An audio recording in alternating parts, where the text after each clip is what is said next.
Yes, good morning, Karen. Okay, well, I want to start off first that it seems that the PCO every single day is more or less defending, talking about, or essentially answering queries about former President Duterte. It is not announcing anything that this administration is doing. Nothing about the economy, nothing about new projects. It's all about the former president. Miss Karen, if you have watched our press briefing, at the start, we will be giving the good news. Okay. Giving the achievements, the accomplishments of the administration. And aside from that, there are also reports that the Filipinos can watch over PTV4 or RTVM, wherein most of the projects accomplished by the government are being shown. All right. Because it seems that in the last few weeks, and we can talk about this, you have Press Secretary J. Ruiz, who's busy defending himself. And then now you, as the spokesperson, are essentially, some have said, you've become the attack dog for the administration, for the for the Dutertes. I cannot consider myself as an attack dog. I'm just defending um, the truth, and we have to counter the fake news, Miss Karen. If I will not talk about this, if I will not answer with the basis, people might think that what they had been talking about are true. Vice President Sara Duterte has said that this is a distraction, essentially, for the real problems that the Philippines is facing, like the economy. She said that in interviews. Yes, she said that the real problem of the government is with regard to the corruption. Yes, that is also one of the problems, corruption. And we can see, based on the discoveries of the members of the House of Representatives, we can see fake, allegedly, fake or unsubstantiated receipts coming from the OVP regarding the confidential funds. So, VP Sara is really correct that we should um, deal with the issues of corruption. And we will start with the confidential funds that she spent. All right.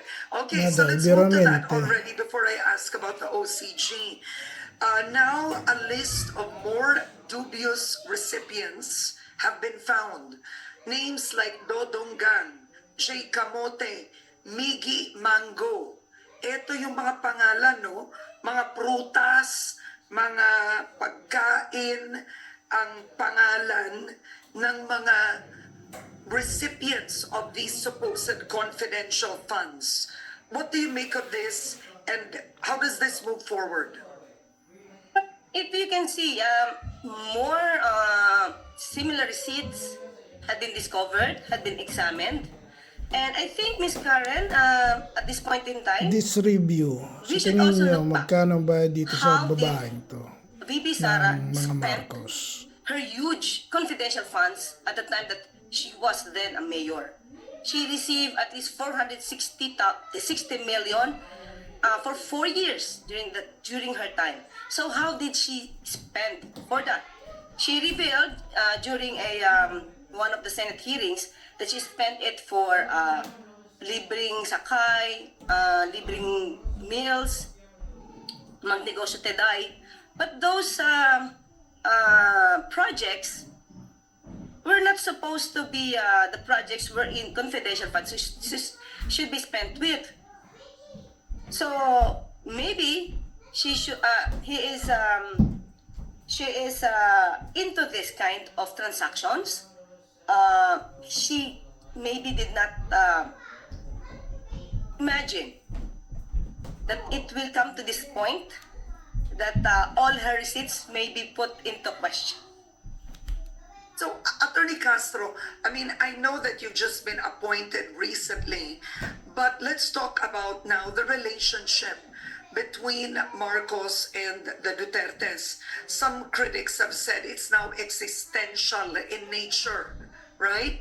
And although Duterte being in the ICC is hailed by the international community and also by human rights activists, you also have some who have said that the president didn't do this out of moral principle or following really the law, because he has always said that the Philippines will not cooperate with the ICC, that the ICC is out of our jurisdiction. But when he's been criticized as doing this for political expediency and convenience, dahil kailangan niyang gawin, makakatulong sa kanya, ginawa niya. What do you mean makakatulong sa kanya? Well, taking Duterte out of the country.